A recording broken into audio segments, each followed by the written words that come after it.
Technology developed here in New Zealand by engineering company Pastoral Robotics Limited enables detection and treatment of fresh urine patches on pasture. As a result, loss of nitrogen to the environment is reduced while grass growth is maximised.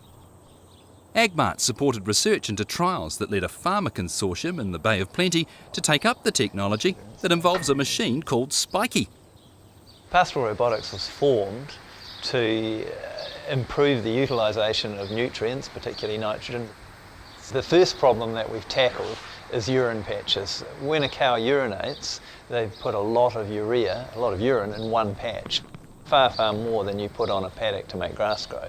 The problem with that is, as that transforms into nitrate, the grass can't absorb it all, and therefore there is excess left that can leach into our rivers, lakes and aquifers. That's a huge improvement. Yep. It's just dropping exactly where we want it to. Well, this is Spiky. Obviously called Spiky because it's covered in spikes, and in fact those spikes are electrodes that are designed not to damage the soil or damage the plant matter, but to make contact with the ground underneath the grass, the pasture. And as the unit is pulled over the pasture, they analyse the soil conductivity profile and detect where urine is and isn't. As this travels across the pasture, it fires the nozzles themselves and they treat the urine patches. And in fact, it compensates for its speed as well. It's a very practical piece of kit because although it's 8 metres wide, the arms fold up to drive it down the race, so you can quickly fold them up and whip onto the next paddock without any difficulty. To detect urine patches was totally new, nobody had ever done it before. The ideal is to detect the urine patch as soon as possible after deposition because that gives you more chance of affecting it. The weather doesn't really affect the operation. We can detect in dry and wet conditions, we can detect under irrigation, and if it's very, very dry it does shorten up a bit the detection window, but it doesn't really affect your operation at all. So the moment Spiky's picked up a urine patch and treated it, it treats it with a mix we call ORAN, which stands for Optimised Recovery of Urine Nitrogen. And what we're doing is we have a urease inhibitor that gives the urine more time to disperse before it locks into the soil, and the urea that is in the urine. And that makes a bigger urine patch, so suddenly more grass roots can access it. And then we have a growth promotant in there so that the grass starts to grow more vigorously. So because it's got a lot of nitrogen, it grows more vigorously and actually uses, and leaf analysis confirms, there's a lot more nitrogen that ends up in the dry matter than there would have been if you had just had a normal, naturally left urine patch. This Spiky unit actually incorporates two technologies. We've got Spiky with its detection, and then we've also got a urea spreading system known as One System that wasn't developed by us, but enables much more efficient use of urea as it's applied to the pasture, so you use less urea for the same amount of grass growth. We've actually had support from a number of science bodies. AGMARDT have been very good. They gave us a grant to trial it on 3 different farms, and that led to the sale in the Rotorua district because the local farmers came along and had a look at the extra growth, and it's like, this is a no-brainer. 5 of them got together and formed a company called 5 Spiky Farms and purchased this unit. So it was key for us because it really got us going. And we've also had support from the New Zealand Agricultural Greenhouse Gas Research Centre, so they've been very helpful as well.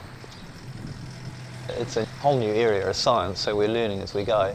But on a farm near here where we did a lot of plot trials, we were looking at increases in dry matter, or increases in growth on the urine patch itself of 70–100%. So over the entire paddock, you were looking at 5 to 10% range of improvement. We have 1 unit. It's our first unit that's been commercially manufactured and sold. We're looking for more sales right now. We're also looking to raise capital to do more science to actually get those quantification numbers that we're looking for. I farm in Rotorua, and I'm involved in the syndicate of 5 Spiky Farms who owns the tractor and the Spiky machine. On this farm here we milk 500 cows, all on a once-a-day system in basically tropical weather. That rains all the time, so as you can see we're in February and we've got to have raincoats on. This Basically two drivers for me. One is from the environmental point of view, and the other one is from a profit point of view, from efficiency of farming. So yeah, the regulators are talking about reducing nitrogen, and they haven't come up with any solution.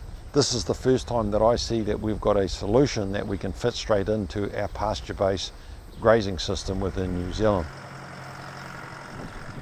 We have to use it within 2 or 3 days of the cow leaving the paddocks. So as the cows walk out of the paddock, we come in. So we've got a dedicated driver, and the farmers, we're through TrackMap, we throw the jobs onto the tractor. So when he comes to work in the morning, he can start the tractor up and the jobs are there for him to go and treat the farms. It's a big capital investment. We looked at the running costs of the tractor and the man running it. And then we looked at a range of responses from the trials that are done. So the responses range from 5 to 15% increase in total dry matter. So therefore the cost of the extra feed on my farm, or the cost of growing that feed from spiky, range from 4 cents to 12 cents. And I can't buy feed anywhere for 4 cents. And so that gave me confidence that I'd invest, and obviously the other farmers confidence in the information that they receive to go and invest in it. Who knows what the future is going to be? We see the regulators and the regional councils coming up with all sorts of suggestions around the way they're going to solve problems, including limiting number of cows and micromanaging farm systems. And we've seen that throughout the world, that as soon as you get prescriptive within the farm system, then all innovation goes out the window. What we've got here is, I believe, is innovation that is far many steps ahead of the regulation.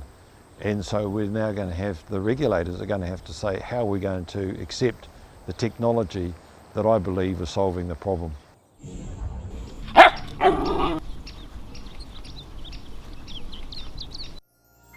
This program was made with funding from New Zealand On Air.